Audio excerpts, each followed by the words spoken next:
Stage 2 of the 90th anniversary edition of Paris-Nice would see the riders leave Bazainville, southeast of Paris, and head towards Fontainebleau, first time that the race would finish there since the 1960s. 163.7 kilometres, with the parcours perfect if the wind was blowing strongly. A fairly flat day and a late intermediate sprint with 6, 4 and 2 bonus seconds available before the 10, 6 and 4 on the line, and more importantly, the stage win. The wind wasn't howling, but it was blowing in the right direction, and even just a little bit of a breeze was enough to allow Bora Hansgrohe to split things briefly with 70.5 kilometres to go. Things would come back together though, and a lone man up the road, Jonas Gregor, would be allowed to take the 2 King of the Mountains prizes and put himself into the polka dot jersey. Behind the atmosphere, the mood was nervous all day long.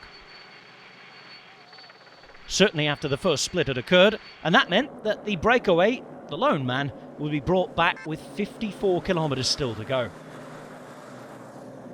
His job done in terms of a podium appearance and that polka dot jersey, but behind the nerves would continue, and they would fray, because Pierre Latour would go down, not in the crosswinds, but in a nervy moment through a town. The Frenchman would be helped by a few teammates bringing him back, and then the wind speed would eventually start to increase. That wouldn't last long though, and all the real action came as Tim Wellens came to the front, passed on a message, and UAE Emirates would be going for more bonus seconds. Tadej Pogačar going this time on a flat intermediate sprint and proving that he can do just about everything brilliantly. Finishing in front of Michael Matthews and Nata Verhooydonk, he takes 6 more bonus seconds and very briefly move himself into the virtual overall lead.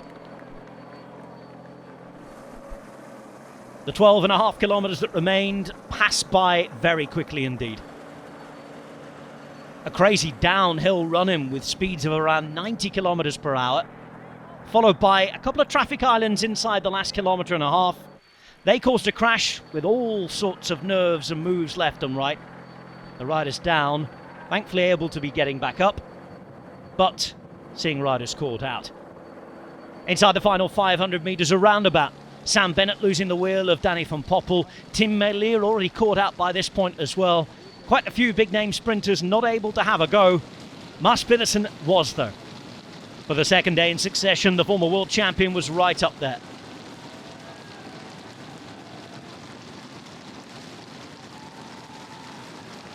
He came through the middle and just ahead of Olaf Koy managed to win stage 2 of Paris-Nice. The stage win will also be enough to see him take the lead. The first Danish rider to lead this race for 53 years. Ole Ritter, the only other Danish leader of Paris-Nice, back in 1970. Good placings for the likes of Magnus Cort, Lionel Tamigno, Michael Matthews and company as well. Dan McClay with a good sprint for Arker Samsic through the centre. Pedersen, Koy, Cort, McClay, Tamigno in the top 5. Matthews, Vonneberg, Bol, Renard and Demar making up the top 10 on the day.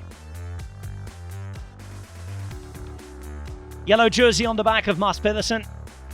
Trek Segafredo in charge, and they'll be last to start as we move to the new team time trial format on day 3. The GC with a 2-second gap, and the team time trial starting and finishing in Dampierre-en-Burly.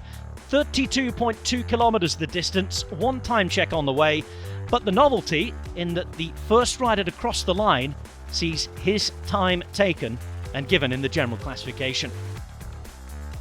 So will it cause any changes? Will we see any new tactical approaches?